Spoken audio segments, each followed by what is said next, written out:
ഈ ബദുക്കൾ ഒരു മോശപ്പെട്ട ചിന്താധാരയുമായി വന്നിട്ട് ഹിജാസിനെ നശിപ്പിക്കും എന്ന് പറഞ്ഞ ഹദീത്ത് മുത്തനബി പറഞ്ഞത് മുത്തഫഖുൻ അലൈഹി ബുഖാരി മുസ്ലിമിലുണ്ട്.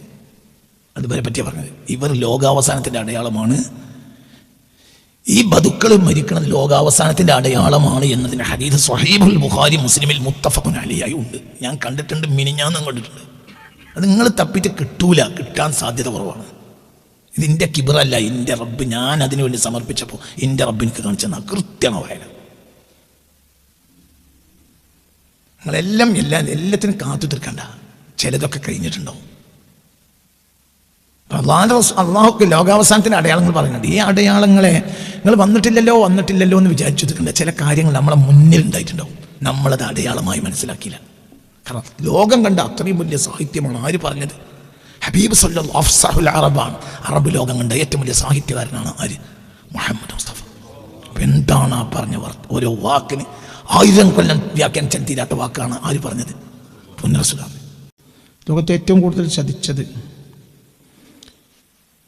ലോകത്തെ എല്ലാ എക്കണോമിക് സിസ്റ്റവും തകർത്തത്, എല്ലാ സമ്പന്ന രാജ്യങ്ങളെയും ദരിദ്രമാക്കിയത് അമേരിക്കൻ ഡോളറാണ് എന്ന് 134ാമത്തെ സൂഫി ക്ലാസ്സിൽ ഞാൻ പറഞ്ഞിട്ടുണ്ട്. 134. 2024 തുടക്കമായിരിക്കും. 2024 തുടക്കമാണ്. ഇപ്പോൾ 2026 ഡോളർ വീഴാൻ പോവാണ്. ഡോളറിന് ഇനി മുന്നോട്ട് പോകാൻ കഴിയില്ല. അപ്പോൾ ഡോളർ വീഴുന്നതിൻ്റെയും ഡോളറിന് മുന്നോട്ട് പോകാനേ കഴിയില്ല. കാരണം ഡോളറിൻ്റെ ചതി ലോകം മനസ്സിലാക്കി കഴിഞ്ഞു. ഇനി ഡോളറിന് മുന്നോട്ട് പോകാൻ കഴിയില്ല.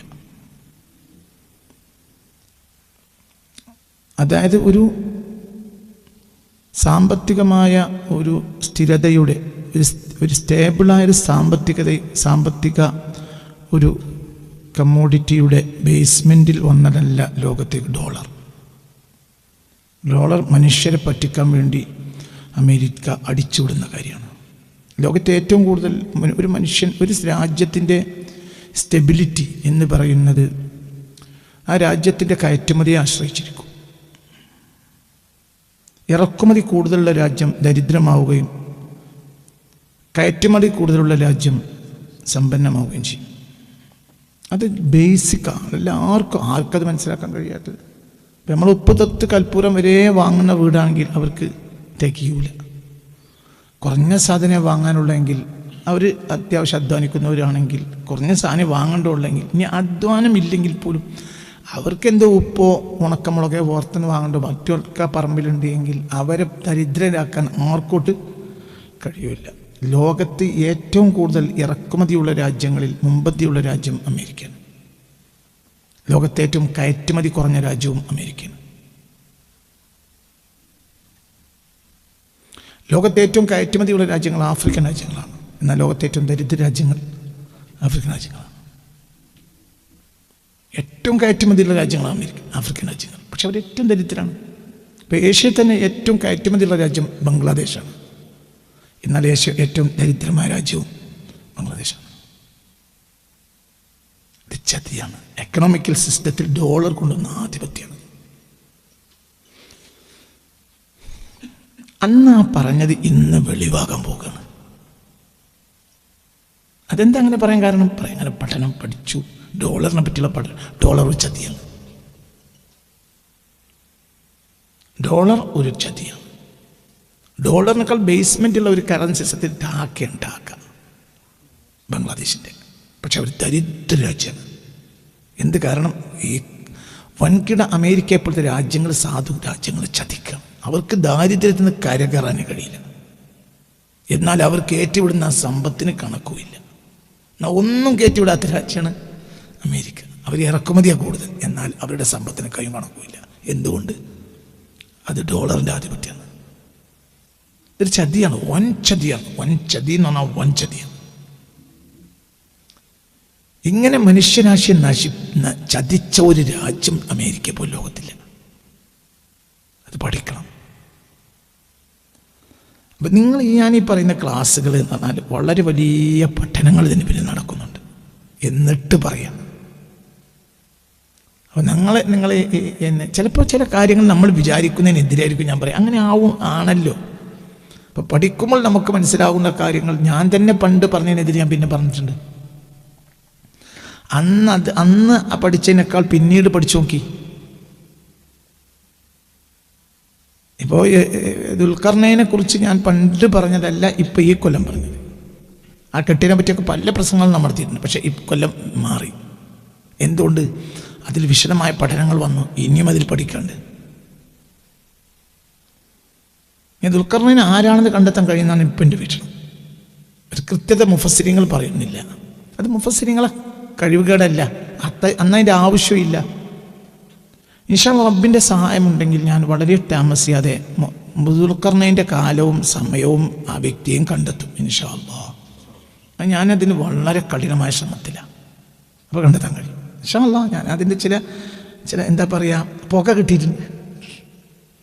പുക കിട്ടിക്കഴിഞ്ഞാൽ നമുക്ക് മനസ്സിലാവുമല്ലോ, പുക കിട്ടിക്കഴിഞ്ഞു. അപ്പോൾ അതിൽ മുഫസ്സിരിങ്ങൾക്കൊക്കെ ഭീമമായ തെറ്റ് പറ്റും. ഞാനത് തെറ്റുമല്ല, അത് അവരുടെ കാലത്തിൽ സ്ഥിതിയിൽ അവർക്കതിന് അത് ദീനിൻ്റെ വലിയ കാര്യമല്ല. പക്ഷെ ഇന്നത് കണ്ടെത്തുന്നതുകൊണ്ട് ഒരുപാട് ഉപകാരങ്ങളുണ്ട്. പുതിയ കാലം വന്നു, ഇൽമ് അധികമായി, ഹിക്മത്താണ് കുറഞ്ഞത്. അപ്പോൾ എല്ലാവരും ഇൽമ് സംസാരിക്കുന്നൊരു കാലമാണ് ഇപ്പോഴത്തെ കാലം. ഇൽമ് എന്നതുകൊണ്ട് ഉയർത്തപ്പെടൽ ഹിക്മത്താണ്. ഉപരിപ്ലവമായ വിജ്ഞാനങ്ങൾ അധികരിക്കും. അച്ചടി യന്ത്രം കണ്ടുപിടിച്ചതോടെ ഉപരിപ്ലവമായ വിജ്ഞാനത്തിന് ഒഴുക്കാം. അതിനുശേഷമാണ് ഇൻ്റർനെറ്റ് വരുന്നത്. ഇൻ്റർനെറ്റ് പറഞ്ഞാൽ ബാഹ്യവിജ്ഞാനത്തിൻ്റെ ഒരു ആന്തോളനം സൊസൈറ്റിയിലുണ്ടാക്കി. വിജ്ഞാനത്തിൻ്റെ ഒരു പൂരപ്പാട്ടാണ് ഇപ്പോൾ. അതേതല്ല, ആഴമുള്ള ഹിക്മത്തല്ല. എന്ത്? ബാഹ്യജ്ഞാനം. ബാഹ്യജ്ഞാനം ഇനി അടുത്തൊന്നും കുറയേയില്ല. അത് യഥാർത്ഥ വിജ്ഞാനമല്ല. ബാഹ്യജ്ഞാനം എന്നാൽ പ്രാഥമിക അറിവുകൾ, ഡാറ്റാസ്, അങ്ങനെ തന്നെ പറയാം. ഡാറ്റാസ് ഇനി കൂടുകയുള്ളൂ. പഴയ കാലത്തെ ആളുകൾക്കൊരു ഡാറ്റ കിട്ടണമെങ്കിൽ വളരെ കഷ്ടപ്പാടാണ്. ഇന്ന് ഒരു ഡാറ്റ മനസ്സിലാക്കാൻ 1 സെക്കൻഡാണ്. മനസ്സിലാണ്ട് പറഞ്ഞു. വളരെ ചിന്തിക്കണം. അപ്പം ഇന്ന് നമുക്ക് വിജ്ഞാനങ്ങളെ നമ്മളെ ഈ ഉപരിപ്ലവമായ വിജ്ഞാനം ഒന്നും നഷ്ടപ്പെടില്ല. അതുകൊണ്ട് മനുഷ്യന് വലിയ ഉപകാരം ഉണ്ടാവില്ല. ഡാറ്റാസ് മാത്രമേ ഉണ്ടാവുള്ളൂ. ഹിക്മത്തമായ ഹിക്മത്ത് അള്ളാഹു ഉദ്ദേശിച്ചൊരു കൊടുക്കുള്ളൂ. അത് വലിയ ഒരു മുതലാണ് ഹിക്മത്ത്. ഉപരിപ്ലവമായ വിജ്ഞാനം ആർക്കും കിട്ടും. അപ്പോൾ പറഞ്ഞു കൊണ്ടുവരുന്നത് എന്തെന്നാൽ ഈ പറയുന്ന കാര്യങ്ങൾക്കെതിരെ നിങ്ങൾ ഈ പറയുന്ന കാര്യം, എൻ്റെ ഭാഷ ചില സമയത്ത് പൊതുവെ ഞാൻ ഈ ഭാഷ കുറക്കാത്ത ഒരാളാണ്. എന്തിനാ? മൂർച്ച കൂട്ടും. ചില സംഗതികൾക്ക് ഞാൻ മൂർച്ച കൂട്ടുന്ന സൊസൈറ്റി അത് ശ്രദ്ധിക്കാൻ വേണ്ടിയാണ്. അതായത് തിന്നുന്ന കുട്ടിക്ക് ഉമ്മാക്ക് പ്ലേറ്റിൽ എടുത്ത് ചോദിച്ചാൽ മതിയോ? തിന്നാത്ത കുട്ടിക്ക് ഉമ്മ ബഹളം ഉണ്ടാക്കും. അത് ആ കുട്ടിയുടെ ദേഷ്യമല്ല, പകരം ആ കുട്ടിയുടെ സ്നേഹമാണ്. ഈ കുട്ടികളെല്ലാം തിന്നണമെന്നാണ് അമ്മാൻ്റെ ആഗ്രഹം. പക്ഷെ ചില കുട്ടികൾ അയിലേ എന്ന് പറഞ്ഞിട്ട് അങ്ങനെ അടുക്കളയിൽ കൂടി തിരിയും. അവർക്ക് സാധനങ്ങൾ കൊടുക്കുമ്പോഴത്തേന് തിന്ന് തീർക്കും. മനസ്സിലുണ്ട്. വേറെ ചില കുട്ടികളുണ്ട്, തല്ലിട്ട് അത് ഒരിക്കലും തിന്നില്ല. ആ കുട്ടിയോട് ഉമ്മാക്ക് സ്നേഹക്കേടുണ്ടോ? സ്നേഹമല്ലേ ഉള്ളൂ. എന്തിനാണ് ഉമ്മ കഷ്ടപ്പെടുന്നത്? അപ്പം ഞാനീ പറയുന്ന കാര്യങ്ങൾ പലപ്പോഴും അത് സൊസൈറ്റിയിൽ അത് പിന്നെ തൗഫീഖാണ്. എന്താ എല്ലാവർക്കും കിട്ടാത്ത? അത് എനിക്കറിയൂല. അതൊരു തൗഫീഖാണ്.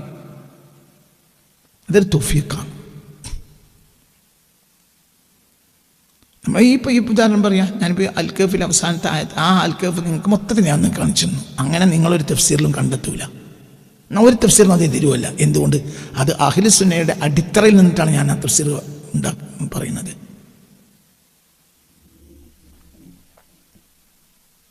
എല്ലാം പറഞ്ഞു, എല്ലാം നിങ്ങൾക്ക് അതിൻ്റെ ഉള്ളിലുള്ള ആഴത്തിൻ്റെ ചില ഭാഗങ്ങൾ ഞാൻ ഒരു തഫ്സീർ തപ്പിയിട്ട് നിങ്ങൾക്ക് കാര്യമല്ല, നിങ്ങൾക്കത് കിട്ടൂല. പക്ഷെ ആ വിജ്ഞാനം പുറത്തു വരുമ്പോൾ ഉമ്മത്തിന് വലിയ ഒരു ഇന്തിഹാല, ഒരു ഉണർച്ച ഉണ്ടാവും. മനസ്സിലുണ്ട് പറഞ്ഞത്? ചിന്തിക്കും. എത്രത്തോളം എന്ന് പറഞ്ഞാൽ ഇന്നലെ നമ്മൾ മൂസാ നബിയുടെയും ഖദർ അലൈഹി സ്വലാത്തു വസ്സലാമിൻ്റെയും കഥയിലൂടെ യാത്ര ചെയ്തു. അതിന് പുതിയ ജ്ഞാനാണ്. നിങ്ങൾ തഫ്സീർ തൊപ്പിയിട്ട് കാര്യമില്ല. അതൊരു തൗഫീഖാണ്. നിങ്ങൾ ഏത് തഫ്സീർ തപ്പിയിട്ടും കാര്യമില്ല. അത് റബ്ബ് സുബ്ഹാനഹു വ തആല എനിക്ക് തന്ന ഒരു മുതലാണ്.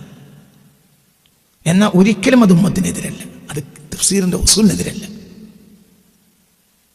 അത് ഇന്ന് പറയുന്ന വിജ്ഞാനങ്ങളുണ്ട്, അതും അങ്ങനെ തന്നെയാണ്. ഇപ്പം ഇന്ന് കുറച്ച് കാര്യങ്ങൾ ഞാൻ പറയും, ഇന്നും നാളെ ഇത് അതും അങ്ങനെയൊക്കെ തന്നെയാണ്. അപ്പോൾ അത് പലപ്പോഴും പലതിനും എതിരാകുന്നത് എന്തുകൊണ്ടാണ്? സമൂഹം എന്ന് പറഞ്ഞ് നശിച്ചുകൊണ്ടിരിക്കുകയാണ്. അതിൻ്റെ ഒരു വേദന എനിക്ക് നമ്മൾ വായുള്ള കാലത്തോളം പറയാതിരിക്കാനേ കഴിയില്ല. വായുള്ള കാലം പറയാതിരിക്കാൻ കഴിയില്ല. അതുകൊണ്ട് സമൂഹത്തിൽ ഒരുപാട് നേട്ടങ്ങൾ ഉണ്ടായിട്ടുണ്ട്. ഒരു സമൂഹം ചിന്തിക്കേണ്ട. ഇന്ന് ബുദ്ധി എന്ന് പറഞ്ഞത് മനുഷ്യൻ ചെലവാക്കുന്നേ ഇല്ല, ബുദ്ധി ചെലവാക്കുന്നില്ല. അപ്പോൾ ഈ ജാരി എന്ന ചോദ്യം ചോദിക്കരുത്. പടച്ച തമ്പുരാന്റെ തൗഫീഖാണ്. നിങ്ങൾക്ക് 26 കൊല്ലം എന്നെ അറിയും, ഇത് തൗഫീഖാണ്.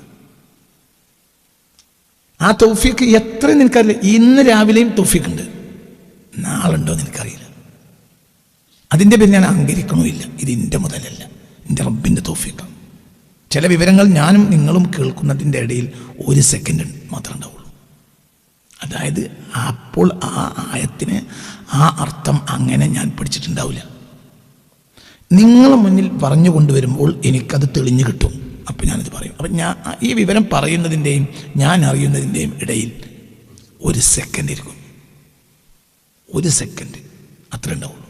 പണ്ട് ഞാൻ പഠിച്ചാണോ? അല്ല. പണ്ട് എനിക്കറിഞ്ഞതാണോ? അല്ല. അതൊരു പുതിയ അറിവാണ്. എനിക്കും നിൽക്കും 1 സെക്കൻഡാണ്. ചിലപ്പോൾ ഒരാൾ എൻ്റെ ചെവിയിൽ വന്ന് പറയാതിരിക്കാം, അല്ലാഹു അഅലം, അതെനിക്കറിയില്ല. അതിനാളുണ്ടാവും. ഏതോ ഒരാൾ, ഒരു മുവഫഖായ അല്ലാഹുവിൻ്റെ റഹ്മത്ത്. അത് പലപ്പോഴും എനിക്ക് തോന്നിയിട്ടുണ്ട്, ഇത് എവിടെ നിന്ന് എനിക്ക് കിട്ടണമെന്ന്. അത് ചിലപ്പോൾ എൻ്റെ മനസ്സിൽ, എൻ്റെ ചെവിയിൽ ഒരാൾ ഇട്ടിരുന്നതാവാം. ചില സൂക്ഷ്മജ്ഞാനികളായ ആളുകൾ എന്നോട് അങ്ങനെ പറഞ്ഞിട്ടുമുണ്ട്. ചില ആളുകൾ ഇട്ടിരുന്നുണ്ട്, അതാണ് നിങ്ങളെ വലുപ്പത്തരല്ല. ഇവിടുന്ന് അഹങ്കരിക്കാൻ പറയില്ല. അതുകൊണ്ട് ഇങ്ങനെയൊക്കെ നടക്കുന്നത് കൊണ്ട് റബ്ബിനൊരു ഉദ്ദേശം ഉണ്ടാവും. ഇത് നാളെ വേറൊരാളിൽ നിന്നും സമൂഹത്തിന് കിട്ടാം. ആ അതിൻ്റെ പോർട്ടലായാൽ മതി. ഏതാണ് ഇതിലേക്കുള്ള പോർട്ടൽ എന്ന് എനിക്കറിയില്ല. ഇപ്പം എനിക്ക് കുറച്ച് കാര്യങ്ങൾ ഇതിന് മനസ്സിലാവുകയാണ്. അതുകൊണ്ട് ഉമ്മത്ത് എന്നെ പുറത്ത് വരേണ്ട വേണം. ഉമ്മത്തിൽ നിന്ന് അതപ്പതിച്ച് പോവുകയാണ്. കാരണം നമ്മൾ ഇന്ന് 2 വിഭാഗത്തിൻ്റെ അടിമകളാണ്. ഒന്ന്, ദീനിൻ്റെ പുറത്തുള്ള യൂറോപ്യൻസിൻ്റെ അടിമകളാണ്. ദീനിനകത്തോ നമ്മൾ പൈസക്കാരായ വഹാബികളുടെയും അടിമകളാണ്. അവർക്ക് അന്തം കുന്തം ഇല്ല എന്ന് നിങ്ങൾക്ക് ബുദ്ധിനെ മനസ്സിലാവും. വഹാബി രാജാക്കന്മാർക്ക് അന്തവും കുന്തവും ഇല്ല. അന്തം കുന്തം ഉണ്ടെങ്കിൽ ഒരിക്കലും അവർ ഈ വലിയ കെട്ടിടം പണിയലിൻ്റെയും ഈ ചില്ല് കൊട്ടാരം പണിയലിൻ്റെയും പിന്നിൽ പോകുന്നില്ല. യൂറോപ്പിന് ആ സംസ്കാരം തന്നെയല്ല. യൂറോപ്പിൻ്റെ വീടുകൾ 100-200 കൊല്ലമുള്ള വീടുകൾ അപ്പോഴത്തെ അവരുടെ വീടുകൾ. അപ്പോൾ അവർ വുഡ് കൊണ്ടാകുമ്പോൾ നാച്ചുറലാണ്. യൂറോപ്യൻസിൻ്റെ വീട് മൊത്തം ഇന്ന് വുഡാണ്. വുഡ് കൊണ്ടുണ്ടാക്കുന്ന വീടുകൾ എന്തൊരു മനോഹരമാണ്. വുഡ് എപ്പോഴും അതിനൊരു എന്തുണ്ട്, തറവാടിത്തണ്ടല്ലോ. വുഡ് അല്ലേ, വുഡിൻ്റെ തറവാടിത്തം ഒന്നിനുമില്ല. അല്ലെങ്കിൽ ക്ലേ, അല്ലെങ്കിൽ വുഡ്. അപ്പോൾ അവർ പഴമയിലേക്ക് പരമാവധി മടങ്ങി. നമ്മൾ അവരെ കണ്ടിട്ട് ചാടിയിട്ട് എന്താ സംഭവിച്ചത്? അവർ പോലും അന്തം വിട്ടു പോവുകയാണ്. എന്നാൽ ഇതൊക്കെ നമ്മളെ നാട്ടിൽ ചെയ്തു തരുന്ന, ഈ മുസ്ലിം രാജ്യങ്ങളിൽ ചെയ്തു തരുന്നത് ജർമ്മനിയിലെയും ഇംഗ്ലണ്ടിലെയും ജർമ്മനിയിലെയും ഫ്രാൻസിലെയും എഞ്ചിനീയർമാരാണ്. ഈ എഞ്ചിനീയർമാർ അവരെ നാട്ടിലത് ചെയ്യൂല. ഇവിടെ വന്ന് ചെയ്തിട്ട് അവരെന്ത് ചെയ്യും? ഇരട്ടി അവർ പൈസ വാങ്ങിപ്പോവും. നമ്മൾ വിഡ്ഢികളായി മുസ്ലിങ്ങൾ.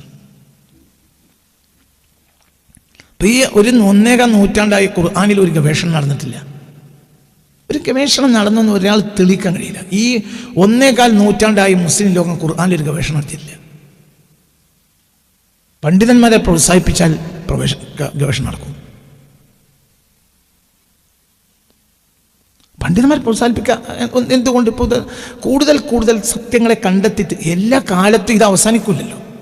ഖുല്ലൗ കാനൽ ബഹ്റു മിദാദൻ ലികലിമാത്തി റബ്ബി ലനഫിദൽ ബഹ്റു ഖബ്ല അൻ തൻഫദ കലിമാത്തു റബ്ബി. ഞാൻ നിങ്ങളോട് ചോദിക്കുന്നത് വളരെ വിനയത്തോട് ചോദിക്കുകയാണ്. 1.25 നൂറ്റാണ്ടിനുള്ളിൽ മുസ്ലിം ലോകത്ത് ഖുർആനിൽ നടന്ന ഗവേഷണം എന്താണ്? ഒരു ചുക്ക് നിങ്ങൾക്ക് കണ്ടെത്താൻ കഴിയില്ല. 1.25 നൂറ്റാണ്ടിനുള്ളിൽ മുസ്ലിം ലോകത്ത് ഖുർആനിൽ ഗവേഷണം നടന്നിട്ടില്ല. നടന്നിട്ടുണ്ട്. സൗദിയിലെയും മറ്റും പണ്ഡിതന്മാർ ഗവേഷണം നടത്തിയിട്ടുണ്ട്. എന്താണ് ആ ഗവേഷണം എന്നറിയോ? എങ്ങനെയൊക്കെ മൊഹീദ്ദീൻ ഷെയ്ഖെ എന്ന് വിളിക്കൽ ശിർക്കാണ് എന്ന് പഠിക്കുക. അവരാകെ 1.25 നൂറ്റാണ്ടിൽ ഖുർആൻ ഓതിയിട്ട് വഹാബികൾ നടത്തിയ ഗവേഷണ ഫലം മൊഹീദ്ദീൻ ഷെയ്ഖെ എന്ന് വിളിക്കൽ ശിർക്കാണ്, റിഫായി ഷെയ്ഖെ എന്ന് വിളിക്കൽ ശിർക്കാണ് ഗവേഷണം. ആകെ അല്ലാത്തൊരു ഗവേഷണം പറയും. എനിക്ക് സാധാരണ ഗൾഫിൽ ഇറങ്ങുന്ന പുസ്തകങ്ങൾ, അറബി പുസ്തകങ്ങൾ, ഞാൻ കിതാബ് എന്ന് അറിയില്ല, കിതാബ് എന്ന് പറഞ്ഞാൽ പുസ്തകം അയച്ചു തരുന്ന ആളുകളുണ്ട്. ഒരു പുതിയ പുസ്തകം ഇറങ്ങിയാൽ ഇപ്പം ഞാൻ അവരോട് പറഞ്ഞിട്ട് അയച്ചു തരരുത്, എനിക്കത് വേണ്ട. ഒരു ഹർഫ് ഇൽമയിലുണ്ടാവില്ല. ഉലൂമുൽ ഖുർആൻ എന്ന പേരിൽ ഒരു കിതാബ് എനിക്ക് ഖത്തറിൽ നിന്നൊരാൾ അയച്ചു തന്നു. ഇപ്പം അവിടെ ഗൾഫിലൊക്കെ വലിയ തട്ടിക്കൂട്ടി നടക്കുന്നതാണ്. ഒരു ഇൽമിൻ്റെ ശകലം അതിലില്ല. ഞാനത് ഒരു 10 മിനിറ്റ് കൊണ്ട് അത് മുഴുവൻ നോക്കി. ഒരു ഇൽമില്ല, ഒരു ഇൽമ അതിലില്ല. ഇവരെ വാതിൽ അള്ളാഹ് അടച്ചതാണ് പ്രശ്നം. കാരണം അവർ യൂറോപ്പിൻ്റെ അടിമകളാണ്. അപ്പോൾ അവർക്ക് ഇൽമ കണ്ടെത്താനുള്ള തൗഫീഖ് അല്ലാഹു തആല കൊടുക്കൂല. ഈ 1.25 നൂറ്റാണ്ട് കാലം മുസ്ലിം പണ്ഡിതന്മാർ ഖുർആനിൽ നിന്ന് കണ്ടെത്തിയ വിജ്ഞാനം എന്ത്? അതേ സമയത്ത് അതിലൊക്കെ വിജ്ഞാനങ്ങളുണ്ട്. നൂറ്റാണ്ടുകൾക്ക് എഴുതപ്പെട്ട കിതാബുകളാണ്. എന്താ അതിൻ്റെ ആഴം? അഹ്ല മിനൽ ഹസൻ. ഇതിലൊക്കെ ഒരു പേജ്, ഏത് നിങ്ങളിപ്പോൾ ഒരു പേജ് എടുത്തോളി. ഈ പേജുകൾ നോക്കിക്കഴിഞ്ഞാൽ അതിൽ നിങ്ങളെ അത്ഭുതപ്പെടുത്തുന്ന വിവരം ഉണ്ടാവും. നിങ്ങളുടെ ഹൃദയത്തിനെ ജീവിപ്പിക്കുന്ന വിജ്ഞാനം ഉണ്ടാവും. നൂറ്റാണ്ടുകൾക്ക് മുമ്പ് അയിമത്ത് എഴുതി വെച്ചതാ. അവരാരുടെയും അടിമയല്ല, ആരുടെ മാത്രം? അല്ലാഹുവിൻ്റെ. എവിടെയാ തന്നെ, എവിടെയും. എന്തൊരു മൊഹീദ്ദീൻ ഷെയ്ഖ്, ഒരു റിഫായി ഷെയ്ഖൊന്നും അവിടെ ഇല്ലാഞ്ഞു. ഇനി ഉണ്ടാണ്ടേ? ഉണ്ടായിട്ടില്ലല്ലോ. എന്തൊരു ജലാലുദ്ദീൻ റൂമി ഇല്ലാഞ്ഞു, എന്തൊരു ഷെയ്ഖുൽ അക്ബർ മുഹീദ്ദീൻ ഇബ്ൻ അറബി ഇല്ലാഞ്ഞു, എന്തൊരു ഷെയ്ഖ് സുർവർദി ഇല്ലാഞ്ഞു. എന്താണ് ഇല്ലാത്തത്? ആർക്കെങ്കിലും ഒരു ജ്ഞാനത്തിൻ്റെ ആഴം കിട്ടുമ്പോഴത്തേന് അവർ വേട്ടയാടും. അവർ പിന്നെ ഇപ്പോൾ ഷെയ്ഖ് നാസിമുൽ ഹഖാനി, അദ്ദേഹത്തിൻ്റെ മുഴുവനും ആക്ടിവിറ്റീസ് യൂറോപ്പിലാണ്. യൂറോപ്പിന് എന്തുണ്ടെങ്കിലും ഒരു സ്വാതന്ത്ര്യമുണ്ട്. ആർക്കും എന്തു പറയാം. ഇവർ അറസ്റ്റ് ചെയ്യും.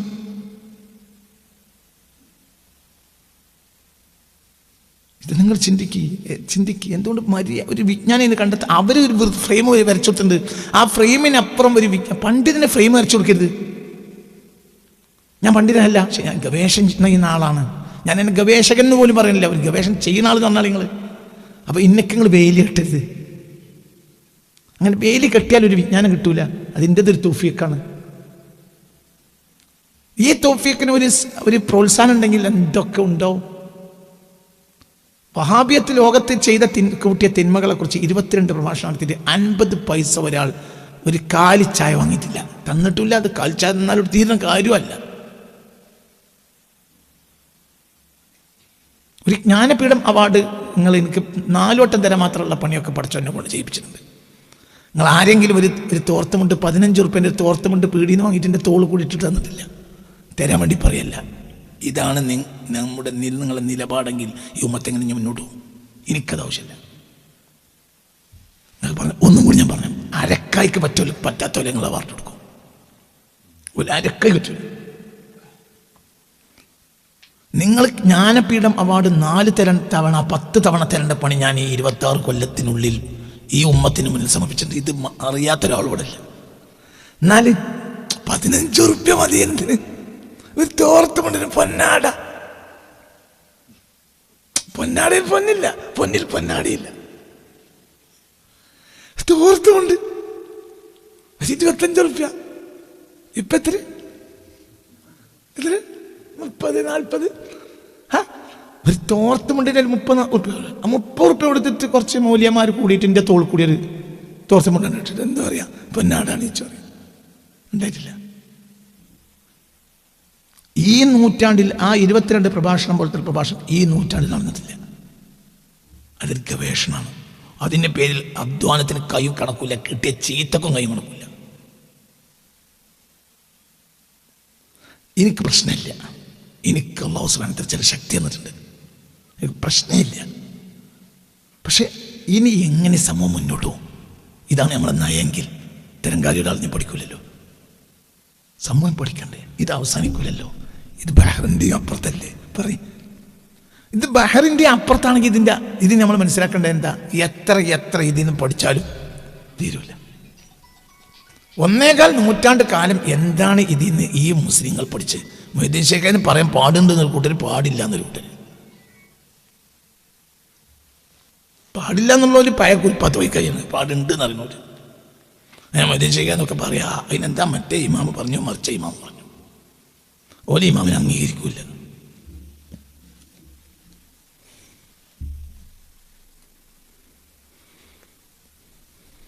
ചിന്തിക്ക്, തമാശല്ല. നിങ്ങൾ ചിന്തിക്ക്.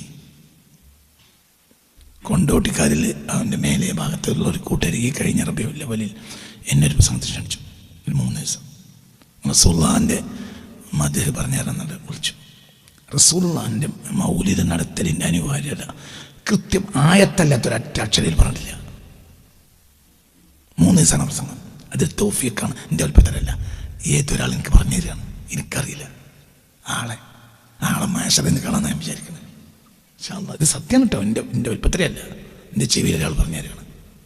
അല്ലെങ്കിൽ ഇത് മനസ്സിലാക്കാൻ കഴിയില്ല. സത്യം. അതിൻ്റെ ഞാൻ അംഗീകരിക്കുന്നില്ല. നമ്മളെ കാത്തിരക്ഷിക്കട്ടെ. പക്ഷെ ഉമ്മത്തിന് ഉപകാരമാണ്. നിങ്ങൾ എത്ര ചിത്രം ഞാൻ സന്തുഷ്ടനാണ്. അപ്പം അങ്ങനത്തെ ഒരു മനുഷ്യനെ സംബന്ധിച്ചിടത്തോളം ആ മനുഷ്യൻ്റെ വാക്കിൽ മൂർച്ച നോക്കരുത്. കാരണം ഉമ്മത്തിനത് അതങ്ങനെ. ഞാൻ അപ്പം സ്വാഭാവികമായി പിന്നെ ഒരു വേദനിപ്പിക്കാത്തൊരു ഓപ്പറേഷൻ ഉണ്ടാവില്ല. അല്ലെങ്കിൽ അനസ്തേഷ്യ കൊടുക്കണം. അനസ്തേഷ്യ കൊടുത്താൽ പിന്നെ വേദന ഉണ്ടാവും. സത്യത്തിൽ അപ്പം വേദനിപ്പിക്കാനല്ലേ, എന്നാൽ അതിൽ 10 മിനിറ്റ് തീരും. പിന്നെ 6 മാസം കഴിഞ്ഞാലും മുറിയണമൂല, അതിൻ്റെ വേദന ഉണ്ടാവും. അല്ല, എങ്ങനെയാണ് ഈ വേദനിപ്പിക്കാതെ സമൂഹത്തെ ഓപ്പറേഷൻ ചെയ്യല്? അവരെ ഉള്ളിലുള്ള വൃത്തികേടുകൾ വലിച്ച് പുറത്ത് കിടണമല്ലോ. അപ്പം അവർ വേദനിക്കുമല്ലോ. അല്ലെ, ഉറപ്പല്ലേ? പറയേ, അത് വേദനിക്കുമല്ലോ. അപ്പം വേദനിക്കുമ്പോൾ ഞാൻ മനസ്സിലാക്കണം, എൻ്റെ കത്തി കൃത്യ സ്ഥലത്താണ്.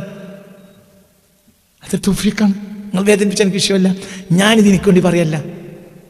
ഇതാണ് നമ്മുടെ പൊതുവായ നയം എങ്കിൽ ഇനി എങ്ങനെ ഈ ഗവേഷണം നടക്കുക? എൻ്റെ പ്രശ്നമല്ല, എനിക്കിത് വേറെ ആളുണ്ട്. എൻ്റെ പ്രശ്നമല്ല, ഒരു കാര്യത്തിനും വിഷയമല്ല. ഒരു 10 റുപ്യ ഞങ്ങളോട് ചോദിക്കില്ല. ഇപ്പം ഇന്നലെ ആരോ ഒരു ഇതിട്ടുണ്ട് എനിക്കെതിരെ, നിങ്ങൾ ഊറ്റന്നല്ലേ? എടാ, ഞാൻ ഊറ്റല്ലടാ, ഞാൻ ദാറുൽ ഖുർആൻ വേണ്ടി പറയാണ്. അതും ഏറ്റവും കുറഞ്ഞു പറഞ്ഞ ആൾ ഞാനാണ്. ഈ കമ്മിറ്റിക്കാരനെ നിർബന്ധിച്ചാൽ ഞാൻ പറയില്ല, നിർബന്ധിച്ചാലും പറയില്ല. പലപ്പോഴും അതിപ്പോൾ തന്നെ പറഞ്ഞു ഒഴിഞ്ഞു മാറുക. പലപ്പോഴും ഒഴിഞ്ഞു മാറും. എന്തുകൊണ്ട്? ജനങ്ങൾക്ക് കയ്യിൽ പൈസ ഇല്ല. ജനങ്ങളെ ബുദ്ധിമുട്ടിക്കുന്നത് എനിക്കിഷ്ടമല്ല. പിന്നെ ഇതിൻ്റെ ആദ്യം ഞാനായതുകൊണ്ട് ഇതിനൊരു കമ്മിറ്റി ഉണ്ട്. ഒരിങ്ങനെ മൂട്ടുകുത്തും. അപ്പം പറയല്ലാതെ എനിക്ക് നിർവാഹമില്ല. ഒന്ന് മനസ്സോടെ പറയാണ്. പിന്നെ ആരും ഇതിന് കൊടുത്തിട്ടില്ലെങ്കിൽ അപ്പം ഇത് പൂട്ടിടാൻ എനിക്ക് മടിയില്ല. ഞങ്ങളോട് 100 വട്ടം പറയണേ, ഇത് എന്നും പോകാൻ വേണ്ടി നടത്തുകയല്ല, ഇന്ന് നടത്തുകയാണ്. നാളെ പഠിച്ചോണാണെങ്കിൽ നടത്തിക്കോട്ടെ. അപ്പം നിങ്ങൾ മാധ്യമമാണ്. അപ്പം അതേ സമയത്ത് ഇന്ന് ഊറ്റൽ മാത്രമായ ഒരു സൊസൈറ്റി, നേരം വെളുത്താൽ നമ്മൾ ഗൾഫ് പോയി. അവരെ തൃപ്തിപ്പെടുത്താനല്ലാത്തൊരു പരിപാടി നമുക്കില്ല. അവരാകട്ടെ ഒന്ന് അള്ളാഹു റസൂലിനെയും അവർ മറന്നിട്ട് കാലം വരെയായി. അവരെ ബഹുമാനിക്കുന്നതിന് കൈ കണക്കുമില്ല. ആധുനിക അറബികൾ മറന്നുപോയി. എന്താണ് ഇതിന് കാരണം? ഇന്ന് മുകളിൽ കാണുന്ന അറബികൾ തറവാടിത്തുള്ളവരല്ല, ഒരു മുക്കോന്മാരാണ്. പക്കം മുക്കോന്മാരാണ് ഇന്ന് ഭരിക്കുന്നത്. മറ്റേത് എന്താ പറയുക, ബതുക്കൾ, ഭൂലോക ബതുക്കൾ. ഒരിക്കലും ഇത് തറവാടിത്തരം. ഒരു മനുഷ്യൻ തറവാടിത്തരമാണ്. തറവാടിത്തരം ചെറിയ കാര്യമൊന്നുമല്ല, ചെറിയ കാര്യമല്ല. ഒരു മനുഷ്യൻ തറവാടിയാകാന്ന് ചെറിയ കാര്യമാണോ?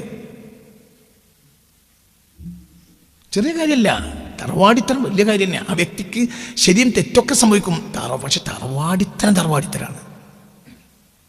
തറവാടിത്തം എന്ന് പറഞ്ഞാൽ നിസ്സാരപ്പെട്ട കാര്യമൊന്നുമല്ല, വലിയ കാര്യമാണ്. ഇന്നലെ ലീഗിനെ സംബന്ധിച്ചിടത്തോളം ലീഗ് ഇന്നലെ സ്ഥാനാർത്ഥി പ്രഖ്യാപനം നടത്തി. ഞാൻ അതിൻ്റെ ഇത് വന്നപ്പോൾ ആദ്യം ഞാൻ നോക്കിയത് PK കുഞ്ഞാലിക്കുട്ടി സാഹിബ് അതിലുണ്ടോ എന്നാണ്. അദ്ദേഹത്തിന് ഉണ്ട്. അതേസമയത്ത് അദ്ദേഹത്തിന് എൻ്റെ അഭിപ്രായം 70-ലേറെ വയസ്സുണ്ടാവും. അല്ലേ? എത്ര ഉണ്ടാവും? ഏതായാലും 70-ലേറെ വയസ്സുണ്ട് മനുഷ്യന്. പക്ഷെ അതേസമയത്ത് അദ്ദേഹം നിയമസഭയിൽ ഉണ്ടാകില്ല ആവശ്യം. എന്തുകൊണ്ട്? അദ്ദേഹം തറവാടിയാണ്. തറവാടിത്തരം ചെറിയ കാര്യമല്ല. ബാക്കിയുള്ളവർക്ക് തറവാടിത്തരല്ല എന്നല്ല, ഇദ്ദേഹത്തിന് തറവാടിത്തറ ഉറപ്പുണ്ട്. അങ്ങനത്തെ ഒരു വ്യക്തിയിൽ ഉണ്ടാകണം. ഞാൻ ഇപ്പം അവരൊപ്പം കടന്നുറങ്ങി നടക്കുന്ന ആളല്ല, പക്ഷെ ആ മനുഷ്യനില്ലെങ്കിൽ അതിന് നഷ്ടം ഉണ്ടാവും. അങ്ങനത്തെ ഒരു മനുഷ്യൻ ഇപ്പോൾ നമ്മൾ മുസ്ലിം രാഷ്ട്രീയ നഭസിൽ വേറൊരാളെ കാണാനുമില്ല. ആ മനുഷ്യൻ അവിടുന്ന് മരിച്ചു വരികയാണ്. ഞാൻ പറയും ഈ മുസ്ലിം മരിക്കണം എന്നല്ല, അദ്ദേഹത്തിന് മരിക്കണത് വരെയും അവിടെ നമ്മൾ സ്ഥാനം കൊടുക്കണം. എന്തുകൊണ്ട്? അദ്ദേഹം ഒരു തറവാടിയാണ്. തറവാടികൾ ഒരാളെ മുന്നിലും തോൽക്കൂല. ജീവൻ പോയാലും തറവാടികൾ തോൽക്കൂല. എന്തുകൊണ്ടാണ്? ഇങ്ങനത്തെ മനുഷ്യന്മാരാണ് അറബ് ലോകത്തെങ്കിലും അവർ തറവാടികളിരിക്കും. ഇത് അറബ് ലോകത്ത് ഇന്ന് ഭരിക്കുന്ന അറബികൾ ആരല്ല? തറവാടികളല്ല. തറവാടിത്തം ചെറിയ കാര്യമല്ല. വകാന സഈമുൽ ഖൗമി അർദലഹു, അർദലുന്നാസ് സഈമായി മാറുക, നേതാവായി മാറുക. അവിടെയൊക്കെ നമ്മൾ ഇന്ന് നമ്മൾ വളരെ മനസ്സിലാക്കേണ്ടതുണ്ട്. എവിടെ തെറ്റ്? മക്കയും മദീനയും ഭരിക്കാൻ ഇവർക്കൊരു അധികാരമില്ല. ഇവരാരാണ്? ഈ ബതുക്കൾ, ഭൂലോക ബതുക്കൾ. അവരിൽ പ്രത്യക്ഷപ്പെടും. അവരിൽ നിന്ന് മോശപ്പെട്ട ചിന്താധാരകൾ വരും. അത് മുസ്ലിം ലോകത്തെ നശിപ്പിക്കുന്ന 1400 മുത്തുനബി പറഞ്ഞ ഹദീസ് എൻ്റെ മുന്നിലുണ്ട്. എൻ്റെ മുന്നിലുണ്ട് ഹദീസ്. ഇന്ന് ബുഖാരി മുസ്ലിമിലുണ്ട് ഹദീസ്. ഇവർ ഹദീസ് റസൂലുള്ളാഹി പറഞ്ഞിട്ടുണ്ട്. നിങ്ങൾ തിരഞ്ഞാൽ കാണൂല, ഞാൻ തിരഞ്ഞാൽ കാണും.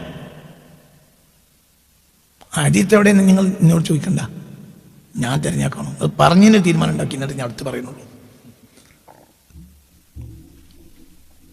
ഈ ബതുക്കള് ഒരു മോശപ്പെട്ട ചിന്താധാരയുമായി വന്നിട്ട് ഹിജാസിനെ നശിപ്പിക്കും എന്ന് പറഞ്ഞ ഹദീസ് മുത്തുനബി പറഞ്ഞത് മുത്തഫഖുൻ അലൈഹി ബുഖാരി മുസ്ലിമിലുണ്ട്.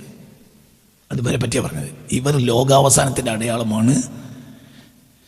ഈ ബതുക്കൾ മരിക്കുന്നത് ലോകാവസാനത്തിൻ്റെ അടയാളമാണ് എന്നതിൻ്റെ ഹദീസ് സ്വഹീഹുൽ ബുഖാരി മുസ്ലിമിൽ മുത്തഫഖുൻ അലൈഹി ഉണ്ട്. ഞാൻ കണ്ടിട്ടുണ്ട്, മിനിഞ്ഞാന്നും കണ്ടിട്ടുണ്ട്. അത് നിങ്ങൾ തപ്പിയിട്ട് കിട്ടൂല, കിട്ടാൻ സാധ്യത കുറവാണ്. ഇത് എൻ്റെ കിബറല്ല, എൻ്റെ റബ്ബ് ഞാൻ അതിനു വേണ്ടി സമർപ്പിച്ചപ്പോൾ എൻ്റെ റബ്ബിനക്ക് കാണിച്ചെന്ന കൃത്യമാണ് വായന.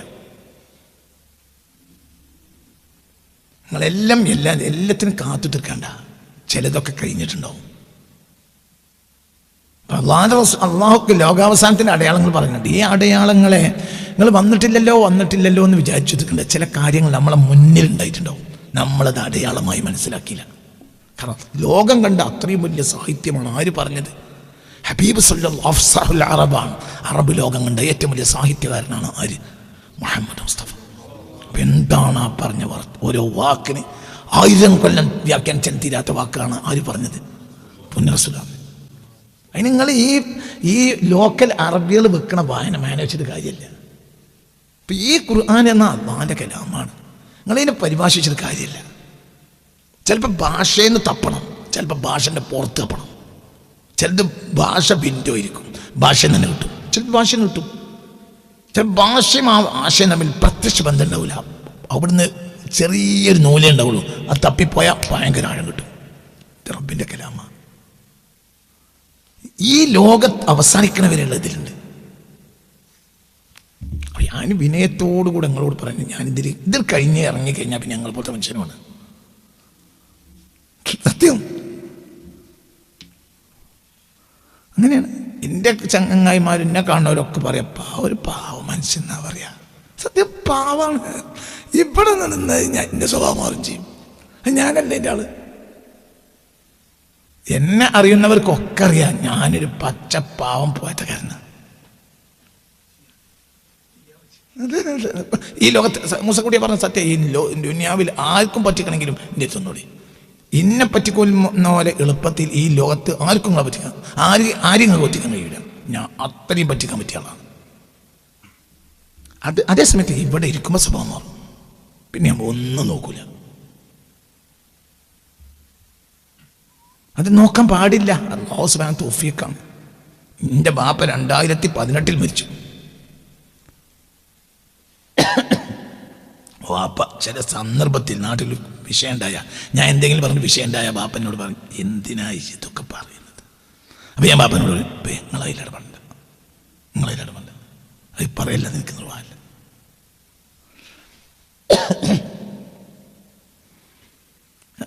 ബാപ്പക്ക് ഇത് അറിയുകയും ചെയ്യും. ബാപ്പ പോലും അതിൽ ഇടപെടണം എനിക്കിഷ്ടമല്ല. എന്തുകൊണ്ട്? ഞാൻ നിരപരാധിയാണ്. ചില കാര്യങ്ങൾ ഞാൻ മനസ്സിലാക്കി, നിങ്ങളോട് പറഞ്ഞിട്ടില്ലെങ്കിലോ നഷ്ടല്ലേ? നഷ്ടല്ലേ? ചെറിയ നഷ്ടമാണോ? ഭയങ്കര നഷ്ടല്ലേ? ഇപ്പോൾ യൂപ്രട്ടീസിൽ സ്വർണ്ണമല എന്ന് പറഞ്ഞത് പെട്രോളാണെന്ന് ഞാൻ പറഞ്ഞിട്ടുണ്ട്. വളരെ വലിയ സമർത്ഥന. ആ പുസ്തകങ്ങൾ വായിച്ചു നോക്കി, അത്രയും മനോഹരമായി സമർത്ഥിച്ചിട്ടുണ്ട്. അതിൽ തൗഫീഖാണ്. ഇനി അത് സ്വർണ്ണാൽ പെട്രോൾ അല്ല നോക്കാം, എന്നാൽ നിങ്ങൾക്ക് നഷ്ടമൊന്നുമില്ലല്ലോ. പെട്രോൾ ആണെങ്കിലല്ലേ നഷ്ടമുള്ളൂ. അല്ല, ഞാൻ മനസ്സിലായില്ല, പെട്രോൾ അല്ല നോക്കാം, എന്നിട്ട് ഇപ്പം എന്ത് ദീനനെ പറ്റിയ ഒന്നും പറ്റില്ല. ഒരു നഷ്ടം ഞാൻ അല്ലെങ്കിൽ നഷ്ടമൊന്നും ഉണ്ടാക്കൂല, ആണെങ്കിൽ നമ്മൾ കുടുംബം ചെയ്യുമല്ലോ. അള്ളാഹുവിന്റെ റസൂൽ എടുക്കരുതെന്ന് പറഞ്ഞ സാധനത്തിന് നഷ്ടം ഉണ്ടാവും. എടുക്കരുതെന്ന് പറഞ്ഞാൽ അതിൻ്റെ അർത്ഥം എന്താണ്? അതിന്മേൽ നിങ്ങൾക്ക് നഷ്ടം ഉണ്ടാവും. എല്ലാവരുടെ ലക്ഷ്യവും അതന്നെയാണ്. എല്ലാ ലക്ഷ്യവും. ഇപ്പം ഞാൻ ഇറാനെ പറയാം. ഇറാനിലെ ശത്രുക്കളായി വന്നു അമേരിക്ക. ഇറാന്റെ മിത്രമാണ് ചൈന. എന്താ ഒരു ലക്ഷ്യം? ഇപ്പൊ കൊറിയ ഇറാന്റെ ചങ്ങായിയായി വരികയാണ്. എന്താ ലക്ഷ്യം? പെട്രോള്. ശത്രുവിന്റെ ലക്ഷ്യം പെട്രോൾ. മനസ്സിലായില്ല? ഓൻ പോയാൽ പിന്നെ എടുക്കാം. ഇത് മനസ്സിലായില്ല. ഒരു കഷ്ണം പൂള പട്ടി കടിച്ചിട്ടില്ലെങ്കിൽ പൂച്ച കടിക്കും, പൂച്ച കടിച്ചില്ലെങ്കിൽ പട്ടി കടിക്കും. സാധന കഷ്ണം പൂളയാണ്. അപ്പൊ രണ്ടാണ് ലക്ഷ്യം. ഇവിടെ എന്താണ്? ബഹുമാനപ്പെട്ട പട്ടിക്കും ബഹുമാനപ്പെട്ട പൂച്ചക്കും ഇവിടെ സാധനം എന്താണ്? ഈ പൂള കഷ്ണം.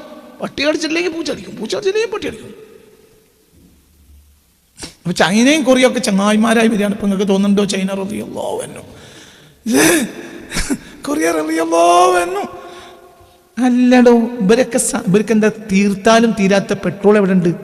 ഇറാനിലുണ്ട്. അതാണ് ഇവർക്ക് ആവശ്യം. മറ്റൊരു ഇവരെ ശരിയാക്കുന്നു. ഹോർമസ് കടലെടുക്കുക, ഞങ്ങൾ ഇപ്പോൾ പോയി ശരിയാക്കിയാൽ പിന്നെ ഞങ്ങൾ പോയിക്കോളി അസ്സലാം കാരണം പിന്നെ ഉള്ളിൽ കയറിയിട്ട് പെട്രോൾ എടുക്കൽ ആരാണ്? അമേരിക്ക. ഹോർമസ് കടലെടുക്ക് തുറക്കണ വരെ നമ്മളെല്ലാവരെയും കൂട്ടും. തുറന്നു കഴിഞ്ഞാലോ ഇനി നമുക്ക് വിവരം അറിയിക്കാറ്. അസ്സലാമു അലൈക്കും. നമുക്ക് നമ്മളെ സൈന്യാധിപന്മാർക്ക് എല്ലാവർക്കും ഒരു ചായ ആൾക്കാരൊക്കെ കഴിഞ്ഞ് ഒരു ഫോട്ടോ, ട്രംപിൻ്റെ ഒരു ഫോട്ടോ എടുത്തിട്ട് നിങ്ങൾക്ക് പിരിയാം. സാധനം ആര് കൊണ്ടുപോകും? അമേരിക്ക കൊണ്ടുപോകും. അപ്പോൾ ഒരൊറ്റ പ്രശ്നത്തിൻ്റെ പേരിൽ, ഒരു വിഭവത്തിൻ്റെ പേരിൽ, വിഭവങ്ങൾ കടിച്ച് തിന്ന് തീർക്കുന്നത് പോലെ നിങ്ങളെ തീർക്കുന്നല്ലേ പറഞ്ഞ്. അപ്പോൾ ഇവിടെ ഒരു വിഭവം ഉണ്ടല്ലോ, ആ വിഭവമാണ് എന്ത്? പെട്രോൾ. എന്താണ് പാടൊക്കെ?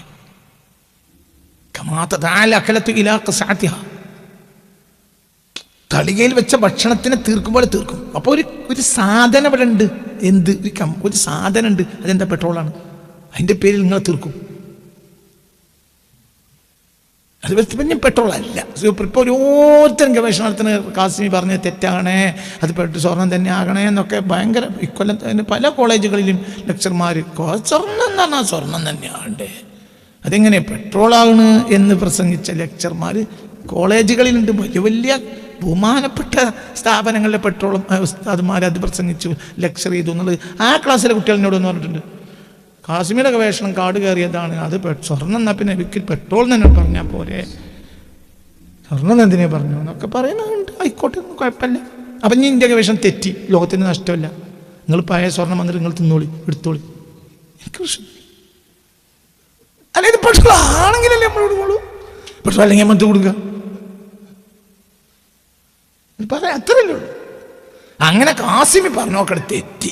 ആ മൂപ്പര് പെട്രോൾ അതിന് ആയിക്കോട്ടെ. അപ്പം നിങ്ങൾ ഇങ്ങനെ കല്ലെറിയുന്നല്ലേ ഉള്ളൂ.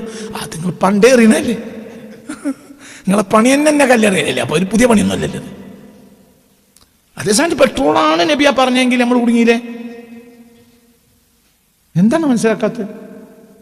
അപ്പൊ എൻ്റെ ഈ ഗവേഷണം കൊണ്ട് ഉമ്മത്തിന് ഒരു നഷ്ടമല്ല. ബൈ ചാൻസ് ശരിയായ വലിയ ലാഭമുണ്ട്. ഇങ്ങനെ തെറ്റായാലും എന്നെ ചീത്തറിയാന്നല്ലാതെ നഷ്ടമൊന്നും ഇതില്ല. എന്ത് നഷ്ടം വരാനാണ്? ഇമാങ്കാരി 7 ഞാൻ പറഞ്ഞിട്ടില്ലല്ലോ, ഇസ്ലാംകാരി 6 ഞാൻ പറഞ്ഞിട്ടില്ലല്ലോ, മലക്കുകൾ പറഞ്ഞ കൂട്ടരില്ല അത് ഞാൻ പറഞ്ഞിട്ടില്ലല്ലോ. ഇപ്പൊ സിയൻ അഹമ്മദ് വാലി വരെ ജിന്നുകൾ പറഞ്ഞ കാട്ടുവാസികളാണ് ഞാൻ പറഞ്ഞിട്ടില്ലല്ലോ. അയാൾക്ക് ഇക്കൊല്ലം ഞാൻ മറുപടി പറഞ്ഞിട്ടുണ്ട്. മരിച്ചിട്ടില്ലേ? കറാമത്തില്ലെന്ന് ഞാൻ പറഞ്ഞില്ലല്ലോ, മുജ്ജത്തില്ലെന്ന് ഞാൻ പറഞ്ഞില്ലല്ലോ, റസൂലുള്ള മിഹ്റാജിന് പോയിട്ടില്ല എന്ന് പറഞ്ഞാൽ മാത്രമല്ല, കേരളത്തിൽ ഏറ്റവും കൂടുതൽ ആ വിഷയം ബുദ്ധിപരമായി സമർത്ഥിച്ച ഒരാൾ ഞാനാണ്. ഇഷ്ടം പോലെ പ്രസംഗമുണ്ട് ആ വിഷയത്തിൽ. അതിൻ്റെ വലുപ്പത്തരം പറയല്ല, എൻ്റെ ഒരു തൗഫീഖ്. എന്നോ റസൂലുള്ള മിഹ്റാജിന് പോയിട്ടില്ല എന്ന് ഞാൻ പറയില്ല. അത് പറഞ്ഞ പോലെ ഇവിടെ ഉണ്ട്. ഒരങ്ങൾ കഴുത്ത് തോളിട്ട് നടക്കണമുണ്ട്. അപ്പൊ വേദനിപ്പിക്കാത്ത ഒരു ഓപ്പറേഷൻ ചെയ്യാൻ കഴിയില്ല, അത് കഴിയൂല. അല്ലെങ്കിൽ പിന്നെ എന്ത് വേണമെന്നറിയോ, അതിനേക്കാളും നിങ്ങളെ സുഖിപ്പിക്കുന്ന ഒരു സാധനം നിങ്ങൾക്ക് തരണം, ഞങ്ങൾ തരും. ഇപ്പൊ കുട്ടികൾക്ക് നമ്മൾ അവരെ കയ്യിൽ 50 പൈസൻ്റെ മുട്ടായി കുട്ടീൻ്റെ കയ്യിലുണ്ടെങ്കിൽ ആ മുട്ടായി കുട്ടീൻ്റെ കയ്യിൽ നിങ്ങൾക്ക് തട്ടിപ്പറിക്കാൻ കഴിയൂല, കുട്ടി കരഞ്ഞ് കണക്കുണ്ടാവില്ല. അന്ന് മുഴുവനും രാവിലെ മുതൽ വൈകുന്നേരം വരെ കുട്ടി കരയും ഈ ഒരു 50 പൈസൻ്റെ മുട്ടായി തട്ടിയെടുത്താൽ. ആ മിഠായി കുട്ടി തന്നാൽ കേടാ നിങ്ങൾക്കറിയാം. അപ്പോൾ ആ കുട്ടീനെ കയ്യിൽ ആ മിഠായി നിങ്ങൾ വാങ്ങാൻ മെനക്കെട്ടിട്ട് കാര്യമില്ല. മെനക്കെട്ടാലോ അന്ന് വൈകുന്നേരം വരെ കുട്ടികാരെയും ശല്യം ഒച്ചയും പുള്ളി ഇന്നാ നീ തിന്നോട്ടെ എന്ന് പറഞ്ഞിട്ട് കൊടുക്കേണ്ടി വരും തള്ളക്ക്. അതേ സമയത്ത് തള്ളക്ക് ഒരു പ്രയാസമില്ലാതെ എടുക്കാൻ കഴിയും. ഒരു സ്നിക്കർസാണ് കൊടുക്കുക, ഉമ്മാൻ്റെ തിന്നോടെ. അപ്പോൾ അങ്ങോട്ട് കയറി ഉമ്മാൻ്റെ കയ്യേക്ക് ഒറ്റപ്പെടുത്തും. മനസ്സിലായില്ല? ഒരു സ്നിക്കർസോ ബൂണ്ടിയോ ഒരു ടിക്സോ അതെല്ലാം അങ്ങോട്ട് കൊടുത്താൽ കുട്ടി എന്ത് തരും? കുട്ടിക്ക് ഒരു അന്തം അല്ലെങ്കിൽ അതൊക്കെ എന്തുണ്ട്? മനസ്സിലായി? ഏത് 6 മാസമായ കുട്ടിക്ക് ഈ അന്തൊക്കെ ഉണ്ട്. സ്നിക്കർസാണ് കൊടുത്താൽ മുട്ടായിന് വരും. അതിന് ആ ജാതി മുട്ടായി തരാൻ എൻ്റെ കയ്യിലില്ല. പിന്നെ ഇപ്പം ഞാൻ ഞങ്ങൾ അംഗീകരിക്കും ആരാകണം. ഞാൻ കേരളത്തിലെ ഏറ്റവും വലിയ മുതലാളിയാണ്, പമ്പം പൈസക്കാരൻ. വേറെല്ലാം പറയും പൈസയും കൊടുക്കും. എല്ലാ പിരിവ് പിന്നെ 1 കോടി 2 കോടി കൊടുക്കുക, വയൽ കേൾക്കുക. ഏത് സ്ഥാപനത്തിന് പിരിവ് വന്നാലും 1 കോടി 500 ചാക്ക് അരി 100 ചാക്ക് ഇറച്ചി ഇതൊക്കെ കൊടുക്കുക, നോട്ടിന് കെട്ടട് കൊടുക്കുക. പക്ഷേ ഒരു ഷർട്ട് എന്ത്? ഒരു വയൽ കേൾക്കണം. വയലൊക്കെ നമുക്ക് എതിരാവും, എന്നാലും നിങ്ങൾ കോട്ട വിട്ടിട്ട് കേൾക്കും. മൂപ്പ എന്ത്? മൂപ്പർ കുറച്ച് വിടും, അത് നമ്മൾ കേൾക്കില്ലാതെ നിർവാഹമില്ല. ഞങ്ങളിൻ്റെ ഒരു കുറ്റവും പറയില്ല. ഏതെങ്കിലും ഒരാൾ മൂപ്പര വയലിനെ പറ്റി ഏതെങ്കിലും ഒരു ഈ പിരിവിനൊന്നും വരാത്തോ വിമർശിച്ചാൽ തന്നെ അപ്പം അപ്പം എന്ത് പറയും? എന്നാലും മൂപ്പരെ കൊണ്ടുള്ള ഉപകാരം ഇവിടെ ആരെ കൊണ്ടാണ്? എത്ര കുട്ടികളാ ചെലവ് കഴിഞ്ഞു പോണ്, എത്ര സ്ഥാപനമാണ് നടക്കണ്. അപ്പൊ അങ്ങനത്തെ മനുഷ്യന്മാരൊക്കെ കുറച്ചൊക്കെ നമ്മൾ ക്ഷമിച്ചു കൊടുക്കേണ്ടി എന്ന് നിങ്ങൾ പറയും. അവർ സ്നിക്കർസും പൂണ്ടി അങ്ങോട്ട് തരാതെ നിങ്ങളെ മുട്ടായി വാങ്ങാൻ എനിക്ക് കഴിയൂല, അതിൻ്റെ കയ്യിലില്ല. ഞാൻ എപ്പോഴും ചോദിക്കാൻ എനിക്ക് തോന്നലുണ്ട്, ഇത് ഇങ്ങനെയല്ലേനു വേണ്ടത്. ഞാൻ കേരളം കണ്ട ഏറ്റവും വലിയൊരു മുതലാളിയായി മാറിയിട്ട് വയൽ തുടങ്ങിയാൽ മതിയെന്ന് തോന്നി ഞാൻ ആലോചിക്കാത്തൊരു ദിവസം തന്നെയല്ല. ഞങ്ങളൊരു മനുഷ്യനെതിരും അറിയില്ല. നിങ്ങൾ പറയും കാര്യം എന്താണെങ്കിലും മൂപ്പരെ കൊണ്ടുള്ള ഉപകാരം നമുക്ക് മാർക്കാൻ കഴിയൂല. എല്ലാ ഉറൂസിനും 100 പോത്ത് 500 അരി ഇതൊക്കെ ഞാനാണ് തരണം. അതിനൊന്നും എൻ്റെ കയ്യിലില്ല. ഇനി ഭൂമി അവസാനിക്കുമ്പോൾ ഉണ്ടാവുമെന്നും അറിയില്ല. ഉണ്ടായാൽ ഞാനത് തരുകയും ചെയ്യും. എൻ്റെ കയ്യിലില്ല, അതാണ് പ്രശ്നം. അങ്ങനെയാണ്. കണ്ടവൻ വീണ്ടതില്ലേ, വീണ്ടവൻ കണ്ടതില്ലേ. കണക്ക് മനസ്സിലായില്ല?